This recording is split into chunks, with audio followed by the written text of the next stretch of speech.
Malappuram civil സ്റ്റേഷനിൽ നിർമ്മാണം പൂർത്തിയാക്കിയ ഭക്ഷ്യ പൊതുവിതരണ വകുപ്പിന്റെ പുതിയ ജില്ലാ ഓഫീസ് കെട്ടിടം ഉദ്ഘാടനം നടന്നു. കെട്ടിടോദ്ഘാടനം ഭക്ഷ്യ പൊതുവിതരണ ഉപഭോക്തൃകാര്യ വകുപ്പ് മന്ത്രി GR അനിൽ നിർവഹിച്ചു. ഇന്ത്യയ്ക്കാകെ മാതൃകയാണ് സംസ്ഥാനത്തിന്റെ പൊതുവിതരണ സമ്പ്രദായമെന്നും റേഷൻ കടകളുടെ ആധുനികവൽക്കരണത്തിന് സർക്കാർ വിവിധങ്ങളായ നടപടികൾ സ്വീകരിച്ചു വരികയാണെന്നും ഭക്ഷ്യ പൊതുവിതരണ ഉപഭോക്തൃകാര്യ വകുപ്പ് മന്ത്രി GR അനിൽ വ്യക്തമാക്കി. മലപ്പുറം സിവിൽ സ്റ്റേഷനിൽ നിർമ്മാണം പൂർത്തിയാക്കിയ ഭക്ഷ്യ പൊതുവിതരണ വകുപ്പിന്റെ പുതിയ ജില്ലാ ഓഫീസ് കെട്ടിടം ഉദ്ഘാടനം ചെയ്ത് സംസാരിക്കുകയായിരുന്നു മന്ത്രി.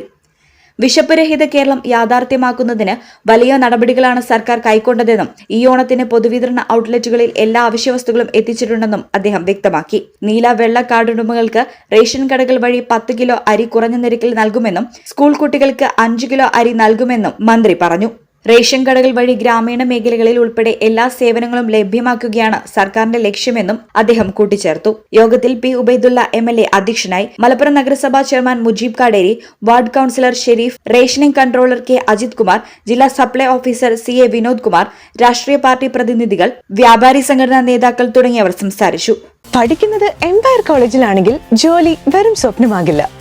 Empire college of science, Moodal, Kuttippuram, Malappuram.